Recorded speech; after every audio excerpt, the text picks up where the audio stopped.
Retailleau resterait dans le gouvernement, Florian Tardif. Oui, c'est les informations dont nous disposons ce matin. Vraisemblablement, François Bayrou aurait dealé avec Bruno Retailleau, tout simplement parce que François Bayrou, si son nom revient régulièrement, s'il a été reçu à plusieurs reprises effectivement par Emmanuel Macron tout au long de la semaine, il y avait un blocage important vis-à-vis des Républicains compte tenu des positions qu'il avait eues en 99, en 2007 puis en 2012. C'est ce que je disais hier. Alors hier, beaucoup de gens m'ont dit vous êtes dur avec M. Bayrou et c'était sans doute vrai. Et je pense que ce que j'aurais dû dire, c'est que c'est un homme de la 4e République qui est dans la 5e République. Et en fait, c'est un centriste. Et les centristes, c'est les anciens MRP. Et effectivement, ça change, ça fluctue en fonction des journées. Alors, moi, mon ADN, ça peut me percuter parce que j'aime bien les gens qui ont des idées et qui sont... moi, je racontais une petite des convictions. Je vais raconter une petite anecdote personnelle avec François Bayrou en 2017. J'avais fait un édito sur Europe 1 très critique sur Emmanuel Macron. Eugénie Bastier. Qui avait cité Charles Péguy dans l'une de ses discours. J'avais dit... Emmanuel Macron n'a rien à voir avec Péguy. Enfin, En Marche, c'est le contraire de ce que voudrait Péguy. Et François Bayrou m'avait appelé pour me féliciter en me disant vous avez totalement raison, Péguy n'aurait jamais voté En Marche. Et 3 jours après, il rejoignait Emmanuel Macron. Oui, mais regardez. Alors, évidemment, après, il y a une chose qui est juste, c'est ce qu'on m'a dit aussi, mais tous les hommes politiques sont comme ça. Alors, j'ai envie de dire tous, non. Oui. Non, tout le monde ne trahit pas. En tout cas, tout le monde ne change pas de camp. Tout le monde. Alors, il peut avoir des convictions. On parle de Bruno Retailleau. Moi, j'ai le sentiment que Bruno Retailleau, il a des convictions, une ligne directrice. Et puis, je pourrais citer d'autres gens à gauche qui ont également des convictions très fortes. Ce serait une heureuse nouvelle pour la France que Bruno Retailleau reste ministre de l'Intérieur. Maintenant, il y a quand même de quoi être inquiet quand on entend François Bayrou la semaine dernière. Monsieur Le Floch, dire qu'il faut mettre de côté dans l'année qui vient les sujets qui fâchent. En l'occurrence, c'est les retraites et l'immigration. Mettre de côté ces sujets-là qui ne fâchent pas, d'ailleurs qui rassemblent 80% des Français, c'est la garantie de l'immobilisme, comme si le pays, la nation française, avec les défis vertigineux qui l'attendent, pouvait se permettre ce luxe. Comme si les élections ne comptaient pour rien, finalement. En fait, ça peut être effectivement, alors il faut attendre bien sûr, mais un gouvernement, une sorte de non-gouvernement. Oui. C'est-à-dire que le fait qu'il n'y ait pas de 49-3, le fait qu'il n'y ait pas de motion de censure, le fait qu'il n'y ait pas de dissolution, peut arranger tout le monde. Oui, ça arrange tout le monde. Sauf les Français. Sauf les Français. Quand même on sera obligé de... Eugénie Bastier. On sera obligé de prendre des décisions. Et je dois dire, François Bayrou, en 2007, c'était l'un des rares politiques qui parlait de la question de la dette et du déficit. Il avait fait d'ailleurs 18% à cette époque, en axant la campagne sur la question de la déficit et de la dette. Aujourd'hui, est-ce qu'il va reprendre cette antienne de mettre de l'ordre dans nos finances publiques ? Je n'en suis pas sûre, parce qu'il faut aussi énormément de courage politique pour aborder ces sujets. Je vous trouve un tout petit peu dur sur François Bayrou, parce que c'est l'homme effectivement du milieu, certes, mais il est resté sur quand même des positions, notamment sur sa vision de la France. Il a quand même une pensée. Le travail qu'il a fait dans sa ville de Pau, c'est quand même un homme de terrain, c'est quand même un homme aussi d'histoire, c'est un homme de culture. Alors certes, c'est peut-être pas ce qui anime aujourd'hui, mais moi, lorsque j'ai du sens et de la pensée... J'entends bien Rachel Kahn, mais il appelle à voter François Hollande en 2012. Pas en 2012, en 2017. En 2017. En 2017. Et en 2012, et là, il va travailler avec Bruno Retailleau, qui est sans doute plus à droite que Nicolas Sarkozy l'était. Et peut-être que c'est un homme qui fédère. Oui, oui, mais c'est pour ça que je prends l'exemple des hommes de la... J'ai dit MRP. Les MRP, c'était ça. C'était exactement ça sous la 4e République. Alors, nous sommes retournés dans la 4e République. Il y a un côté 4e République. D'ailleurs, il est plutôt logique que ce soit un profil de ce type. C'est ça. Mais comment tu peux réunir tout le monde dans la même pièce avec des idées aussi différentes ? On va écouter beaucoup de réactions ce matin. Déjà celle d'hier soir avec M. Bardella qui s'est exprimé sur M. Barnier notamment. Jordan Bardella. Est-ce qu'on peut l'écouter ? Marine Lançon qui me demande « Allons-y ». Le Rassemblement national est le parti politique pour lequel les Français ont le plus voté lors des dernières élections européennes et législatives. Nous avons le premier groupe à l'Assemblée nationale et on ne peut pas faire comme s'il ne s'était rien passé. Michel Barnier a souhaité, à la tête d'un gouvernement dit de droite, mener une politique socialiste, faire fi des demandes qui étaient celles du Rassemblement national. Or, moi, je viens dire ce soir qu'on a un président de la République qui est un président bunkerisé, qui semble prendre une forme de plaisir au temps qui passe, puisque l'attention semble être focalisée sur lui. Moi, je pense que les Français qui nous regardent ce soir, ils ont des inquiétudes très concrètes. Et je voulais vous faire écouter un deuxième passage sur les noms qui circulaient hier soir déjà. Et M. Bardella, à Laurence Ferrari et à Sonia Mabrouk a donné son sentiment. En l'état actuel des choses, les noms qui... ça veut dire que vous allez censurer toutes ces personnes? Non, moi j'ai indiqué très clairement que nous censurerions tout profil, tout potentiel chef de gouvernement qui serait issu de la gauche. Pour une raison très simple, c'est que le projet porté par la gauche et par l'extrême gauche sous le joug de M. Mélenchon est un projet dangereux qui transformerait la France en Venezuela sans le pétrole. On les a vus à l'Assemblée nationale ces dernières semaines inventer des taxes tous les 4 matins, alourdir de manière très considérable la facture de la dépense publique, et il serait profondément irresponsable que de remettre le pays entre les mains de la gauche et de l'extrême gauche. Donc on a indiqué qu'on était parfaitement disposé à dialoguer et à être reçu immédiatement par un Premier ministre qui serait issu par définition de la droite ou du centre. Mais si c'est pour poursuivre la politique d'Emmanuel Macron, ça ne va pas être possible. Évidemment, c'est en 2012 le soutien de François Bayrou à François Hollande, puisqu'en 2007, c'était Ségolène Royal qui était candidate, chacun s'en souvient. Je vous propose d'écouter des réactions ce matin sur une nomination possible. D'abord, Manon Aubry qui s'est exprimée sur François Bayrou, elle était ce matin sur Europe 1 et sur CNews. François Bayrou, c'est un des premiers soutiens d'Emmanuel Macron en 2017 à l'élection présidentielle. François Bayrou, il a été par ailleurs commissaire au plan, on ne sait pas très bien ce qu'il a fait comme commissaire au plan, mais il est l'incarnation même du macronisme. Et donc, comment se fait-il que quand Emmanuel Macron perd l'élection, il veuille à tout prix nous imposer la continuité de sa propre politique? Vous voyez bien que ça ne marche pas. Et quelle serait l'autre solution? Quelle serait l'autre solution? Moi, je la connais. Je considère. Je la connais. C'est le méchant, Georges. Vous développez. Moi, j'ai envie de dire à François Bayrou, bonne chance. Oui. Voilà. Bonne chance. Je lui souhaite. Bon, le RN ne va pas de réussir à maintenir la France la tête au-dessus de l'eau. Oui. Jusqu'à ce qu'il y ait de nouvelles élections générale. Oui, mais il ne faut pas des élections... Donc François Bayrou a une très très longue expérience politique. C'est un démocrate chrétien. C'est quelqu'un qui parle à tout le monde, en fait. Donc on ne peut pas avoir d'a priori défavorable, même si j'ai regretté à l'époque, effectivement, son soutien à François Hollande et non pas à Nicolas Sarkozy. Même si, effectivement, c'est lui qui est faiseur de roi, c'est lui qui a fait élire également Emmanuel Macron lorsqu'il se retire de la présidentielle. Donc, moi, je crois que... Non, mais écoutez, quelle est la différence? Quelle est la différence? Expliquez-moi la différence idéologique entre François Bayrou et Michel Barnier.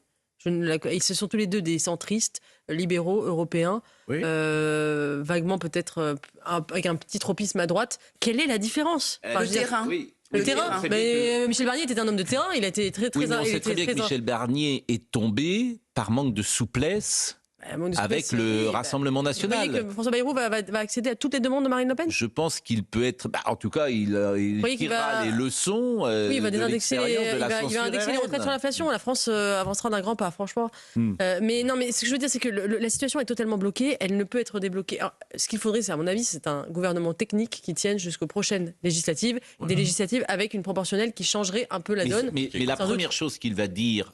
C'est proportionnel. C'est pour ça qu'il est là.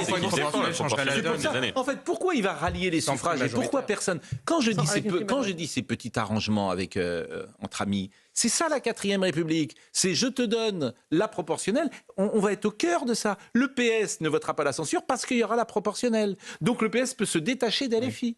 Vous parlez de la 4ème... Donc tu auras les listes du PS et les caciques du PS auront leur siège. Monsieur Faure, il sera content. Puisqu'il sera 1er, 2e, 3e, 4e, 5e. C'est comme ça que ça se passe. Ça s'appelle du marchandage. Donc évidemment, c'est la 4ème. C'est l'exact contraire de ce qu'a voulu le général de Gaulle dans la 5e. Et comme vous n'avez pas de motion de censure, et comme vous n'avez pas de 49.3, et comme vous n'avez pas de dissolution, il ne se passe rien.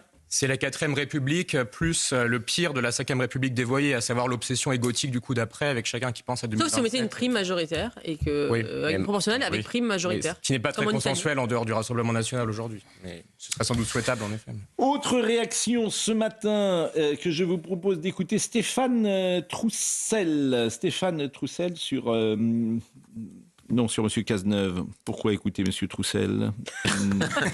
C'est Marine Lançon qui me dit ça. Bon, mais M. Cazeneuve, a priori, il n'est pas Premier ministre. Donc M. Vallaud. On va écouter M. Vallaud sur un Premier ministre de gauche.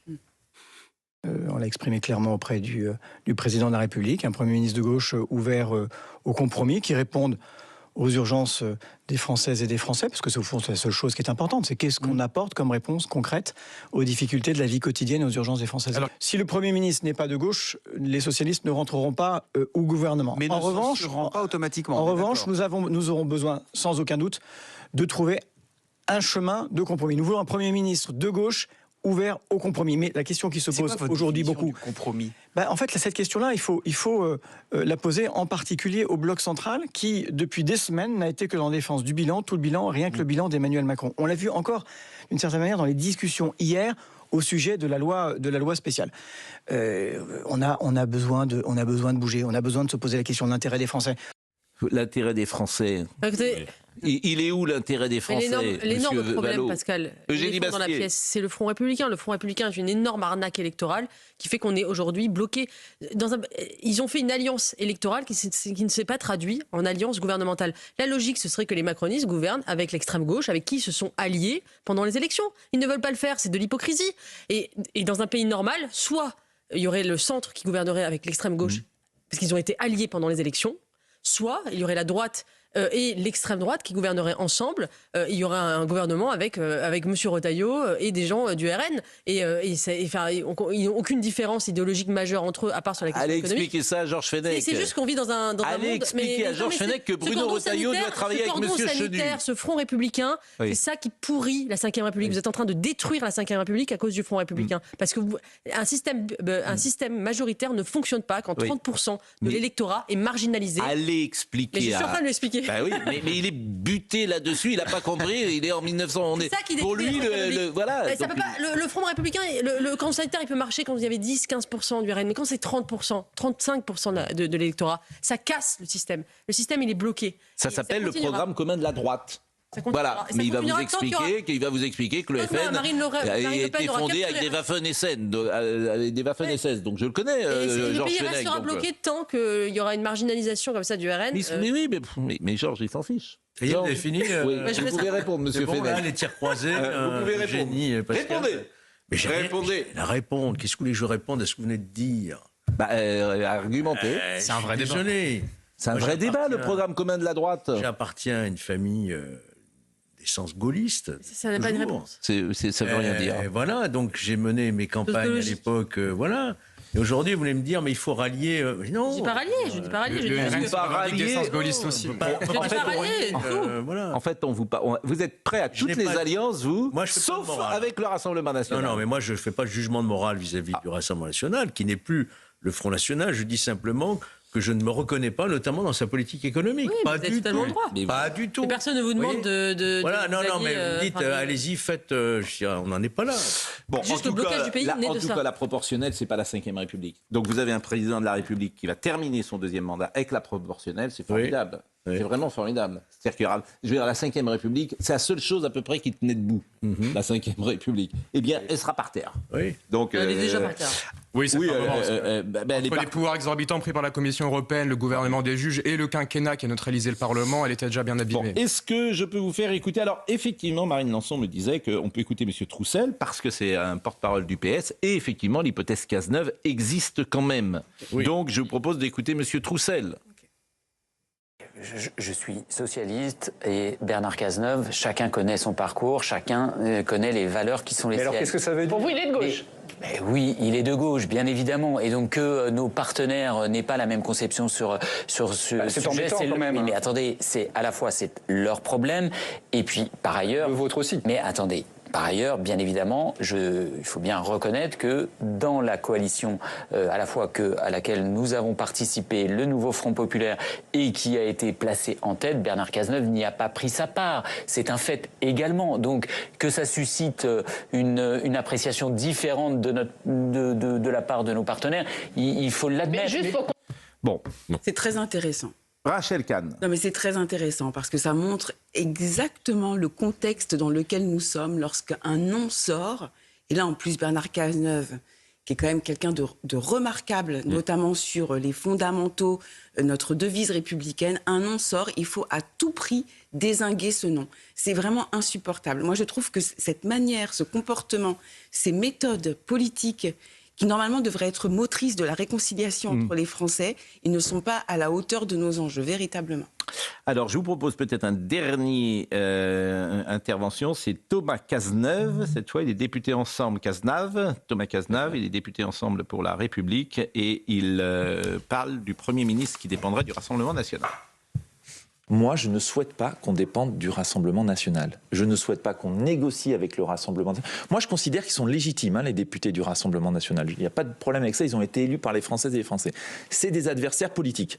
On ne partage pas leur vision, on ne partage pas leur projet, et donc on ne négocie pas avec eux. On ne décide plus en fonction d'eux. Non, je ne souhaite pas que le prochain c'est allé trop loin, gouvernement... ça, dans la presse. Absolument. Je ne souhaite pas que le prochain gouvernement soit dans une situation où il dépende du bon vouloir du Rassemblement national sur son avenir. D'où la question prioritaire pour moi de trouver un accord à minima avec notamment le Parti socialiste pour donner de la stabilité au prochain gouvernement.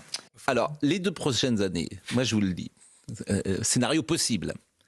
Comme le RN est prêt aujourd'hui, s'il y avait élection demain, Marine Le Pen elle serait peut-être élue. Que les autres ne sont absolument pas prêts. Tout le monde va avoir intérêt à gagner du temps. Les macronistes pour avoir un candidat, les LR pour chercher également une possibilité, le PS pour chercher un candidat et se reconstruire, et puis LFI... Ah ben non, il y en a 2 qui sont prêts. Ils sont pressés. La France Insoumise est prête. C'est les 2 seuls qui ont intérêt à une présidentielle anticipée. Les autres n'ont pas intérêt. Donc il ne se passera rien. Et c'est les 2 seuls qui savent très bien que s'ils sont en face à ce spectacle-là... Pas sûr, ce que vous dites. Comment ? Je ne suis pas certain. Moi, elle gagne des points dans l'opinion. Une campagne éclair de Giscard d'Estaing qui avait été élu. Il a fallu 2 mois de campagne pour être élu. Son nom a émergé comme ça. Face à un François Mitterrand qui était très haut, très haut au premier tour. Oui. Qui n'avait pas de réserve de voix. De se préparer, etc. C'est pas. Vous savez, je ne comprends pas qui. Vous dites qu'il n'y a que 2 candidats possibles. Si jamais il y avait une élection anticipée, vous dites c'est Jean-Luc Mélenchon et Marine Le Pen. Je dis non. Ils sont prêts à y avoir. Et qui vous connaissez ? Ah, mais il y a d'autres personnalités. Édouard Philippe avait un peu accéléré sur sa candidature. Qui ? Parce que là, il y a eu un sondage hier, il n'y en a pas un qui décolle. Jean-Henri Guénaud ? On avait. Oui, on avait des prétendants. Oui, il y a des prétendants. Non, il y en a pas des prétendants. Enfin, vous avez compris le scénario possible. C'est-à-dire que tout le monde a intérêt à gagner du temps. Et c'est ça que les Français vont comprendre. Ces petits arrangements entre amis ou entre ennemis, entre ceux qui surtout ne veulent rien faire pour gagner du temps. Ça ne tiendra pas. Ben si, ça tiendra, parce qu'ils ont intérêt. Ça ne tiendra pas. Mais ils ont intérêt. En majorité, ça ne peut pas. Mais ils ont intérêt. Comment vous renversez ça s'ils ont intérêt, si personne ne bouge ? Ils ont tous intérêt, ils se tiennent par la base. Je te tiens. Des milieux économiques. Mais la pression du pays, vous allez voir. La pression du pays, tu te tiens par la barbichette. Voilà, par la barbichette, tu te tiens.